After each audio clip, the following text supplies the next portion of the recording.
এখনো পর্যন্ত রাষ্ট্র ক্ষমতা ডক্টর মোহাম্মদ ইউনূসের হাতে। এখনো অবধি যারা নির্বাচিত সংসদ সদস্য তারা শপথ গ্রহণ করেননি এবং সম্ভাব্য বা অবশ্যম্ভাবী প্রধানমন্ত্রী হিসেবে তারেক রহমান সাহেব দায়িত্ব গ্রহণ করেননি। শোনা যাচ্ছে যে 15 তারিখ আজকে, 18 তারিখে, 17 তারিখে যেটা হওয়ার কথা ছিল 18 তারিখে এই আনুষ্ঠানিকতা সম্পন্ন হবে। এর মধ্যে বাংলাদেশে অনেকগুলো অনার সৃষ্টি তৈরি হয়ে গেছে। হঠাৎ করে এই নির্বাচনের আগের দিন বা পরের দিন এরকমই একটা অবস্থা। ঢাকা বিশ্ববিদ্যালয়ের যে আলোচিত ভাইস চ্যান্সেলর, যার সিভি মানে তার শিক্ষাগত যোগ্যতার যে সার্টিফিকেটগুলো যেখানে তিনি বর্ণনা করেছেন, এটা নাকি 17 পৃষ্ঠা বা 18 পৃষ্ঠা, এত তার যোগ্যতা। তো এই ভাইস চ্যান্সেলর তিনি হঠাৎ করে ঘোষণা দিলেন যে তিনি পদত্যাগ করবেন। কেউ কেউ বলল যে তাকে রাষ্ট্রদূত রূপে সুইডেনে পাঠানো হবে, কিন্তু ইট ইজ টু লেট। আবার অনেকে বলার চেষ্টা করলো তিনি কি ভয় পেয়ে এলেন কিনা, তিনি জামাতের লোক, শিবিরের লোক ইত্যাদি ইত্যাদি বিভিন্ন কথাবার্তা চট্টগ্রাম বিশ্ববিদ্যালয়ে থাকতে এটা করেছেন ওটা করেছেন। কাজেই এই গত 17 মাসে তিনি যে সকল কর্মকাণ্ড করেছেন, বিএনপি ক্ষমতা গ্রহণ করার সাথে সাথে কড়াই গণ্ডে তার কাছ থেকে আদায় করা হবে। তার কাছে জিজ্ঞাসা করা হবে যে নীলক্ষেতে প্রেস কয়টা, ডাকসু ব্যালট পেপার কীভাবে ছাপা হয়েছিল, কীভাবে ডাকসু নির্বাচন হয়েছিল, এই বিষয়গুলো।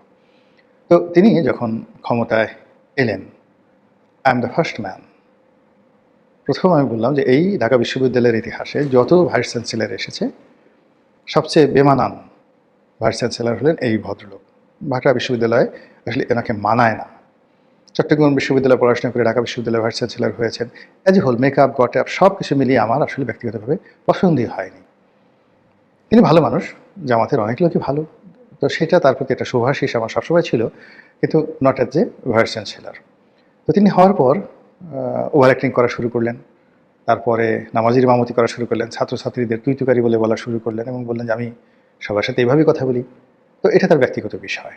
তো এরই মধ্যে তিনি যখন বিদায় নিয়ে চলে যাওয়ার কথা বললেন, তখন ছাত্রদলের যারা নেতাকর্মী তারা বললেন যে না না স্যার, আপনি যেতে পারবেন না, আপনাকে থাকতে হবে, আপনি থাকেন এবং আমাদের কাছে জবাবদিহি করে যান যে কীভাবে ডাকসু নির্বাচন হলো এবং কীভাবে ডাকসু নির্বাচনের ব্যালট পেপারগুলো নীলক্ষেতে ছাপা হয়েছিল, এই বিষয়গুলো নিয়ে আপনাকে জবাবদিহি করতে হবে। এনিওয়ে, মানে এটা অনার সৃষ্টি এই বিএনপি নির্বাচিত হওয়ার সঙ্গে সঙ্গে। অন্যদিকে ক্যাবিনেট সচিব তিনি হঠাৎ করে পদত্যাগ করলেন বা তাকে বাদ দিয়ে দেওয়া হলো। ডক্টর আসিফ নজরুল বলছেন যে তিনি অনেক আগে চলে যেতে চেয়েছিলেন। ডক্টর আব্দুর রশিদ, পর্যায়ক্রমে তার সাথে আমার একটা খুব ভালো সম্পর্ক ছিল। তার স্ত্রী, তিনিও এডিশনাল সেক্রেটারি ছিলেন, আর এই ভদ্রলোক হলো তার যে ব্যাস, সেই ব্যাসের ফার্স্ট বয় এবং আপাতমস্তক ভদ্রলোক, সৎ এবং লেখক মানুষ। প্রচণ্ড মানে ব্যক্তিগতভাবে যদি কাউকে 100-তে 100 নম্বর দিতে হয় যে অনেস্ট, সেই অনেস্ট মানুষ হিসাবে আপনি তাকে সেই নম্বরটা দিতে পারেন।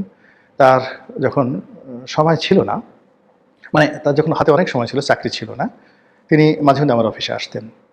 দীর্ঘ সময় আমরা গল্প করতাম। তার লেখা বেশ কয়েকটি বই তিনি আমাকে দিয়েছেন, আমার কয়েকটা বই আমি তাকে দিয়েছি, এরকম সম্পর্ক।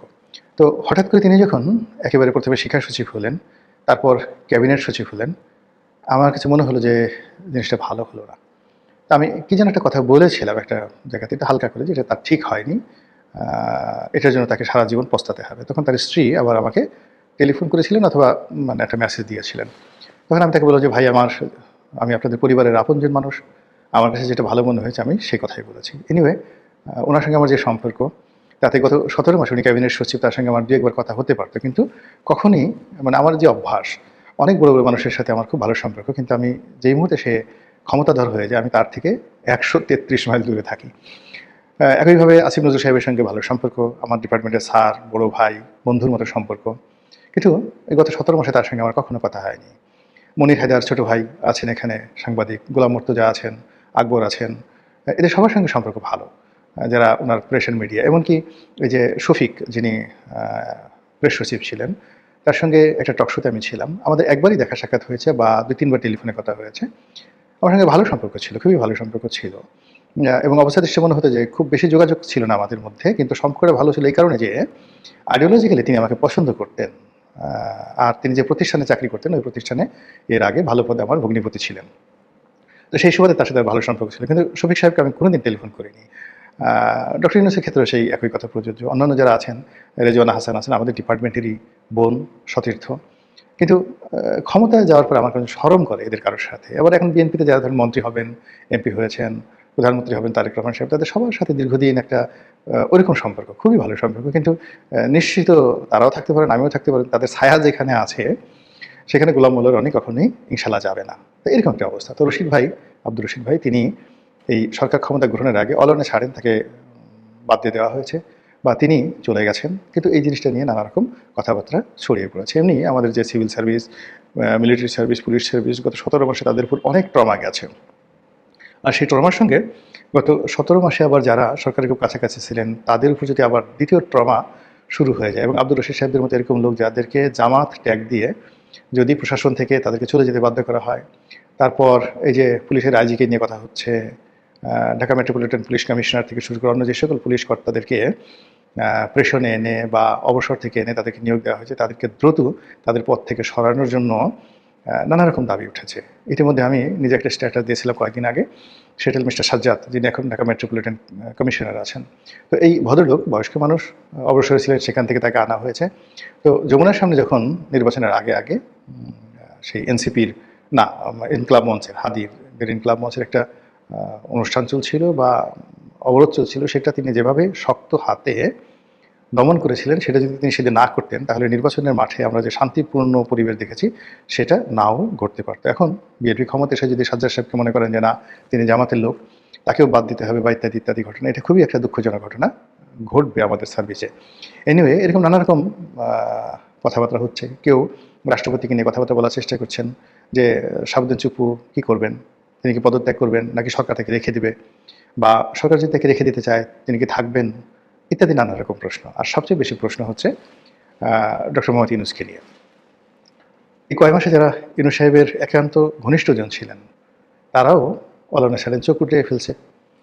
ইউনূস সাহেবকে তারা যে চিনেন, কথাবার্তার ভাবসাব দেখলে মনে হচ্ছে না। আবার সেই ইউনূস সাহেব যদি 2 দিন পর রাষ্ট্রপতি হন, এখন যেভাবে সংস্কার কমিশন হয়েছে, সেই সংস্কার কমিশনে রাষ্ট্রপতি এবং যাকে বলা হয় প্রধানমন্ত্রী, এই দুজনের ক্ষমতার যে ভারসাম্য তৈরি করা হয়েছে, এটা যদি বাস্তবায়িত হয় তাহলে পাকিস্তানের প্রধানমন্ত্রীর যে এক্সিকিউটিভ পাওয়ার সিন্স 1950, অর্থাৎ পাকিস্তান শুরু হওয়ার পরে মোহাম্মদ আলী জিন্নার যে গভর্নর হিসেবে তার যে পাওয়ার ছিল, এই পাওয়ারটাই মোটামুটি পাকিস্তানের রাষ্ট্রপতির রয়ে গেছে আংশিকভাবে।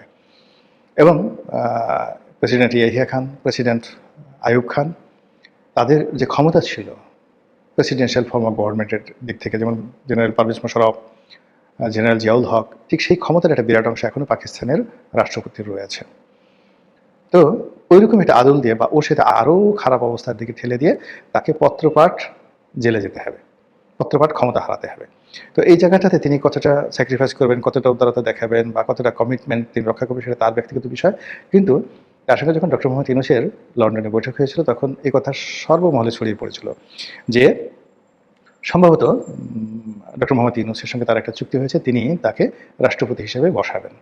এবং বিএনপির অনেক লোক বিগত দিনে বলেছে যে না ঠিক আছে, আমরা তাকে রেখে দেবো, তার ইন্টারন্যাশনাল যে পরিচিতি রয়েছে সেটাকে আমরা কাজে লাগাবো, মুরব্বী মানুষ সাথে থাকবেন, ইত্যাদি ইত্যাদি অনেক বিষয়। কিন্তু এখন এই সময়টিতে যখন বিএনপি জিতে গেছে, এখন তারা কি করবে? ডক্টর মোহাম্মদ ইউনূসকে রাষ্ট্রপতি বানাবে? কিন্তু ইতিমধ্যে ইউনূস বিরোধী যারা লোকজন রয়েছে তারা বলার চেষ্টা করছেন যে এই ব্যাটাকে ছাড়া যাবে না, এই কাজ করেছে, ওই কাজ করেছে, তাকে আবার জেলে নিতে হবে, তার বিরুদ্ধে বিচার করতে হবে। এবং আপনি অচিরেই দেখবেন যে বিরাট বিরাট গ্রুপ তার বিরুদ্ধে রাজপথে নেমে গেছে, মিছিল করছে, মিটিং করছে, শহীদ মিনারে অনশন করছে, মানে ডক্টর মোহাম্মদ ইউনূসের বিদেশে যাওয়া যাবে না। আর অন্যদিকে যেটা হচ্ছে, ডক্টর মোহাম্মদ ইউনূস নিজেও টেনশনে আছেন। এর কারণ হলো তার একজন উপদেষ্টা ইতিমধ্যে তিনি দেশ ছেড়ে পালিয়েছেন। তারপরে আরও বেশ কয়েকজন এই গত 17 বছর যারা খুব বেনিফিশিয়ারি ছিলেন, তার মধ্যে উত্তর সিটি কর্পোরেশনের যিনি মিস্টার রেজাদ ছিলেন, তাকে নিয়ে বহু কথাবার্তা হচ্ছে।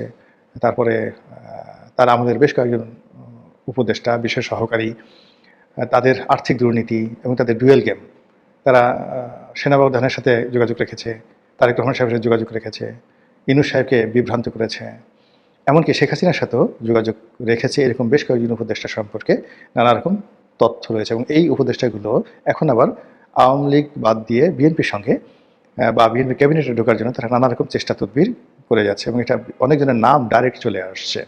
এবং এই লোকগুলো যদি বিএনপির সঙ্গে মিশে যেতে পারে, সেটা একজন হোক, দুজন হোক, তিনজন হোক, যে কোনো ফর্মে হোক, তারা প্রথম কাজ তারা করবে যেটা, সেটা হলো ডক্টর মোহাম্মদ ইউনূসের সর্বনাশ করবে।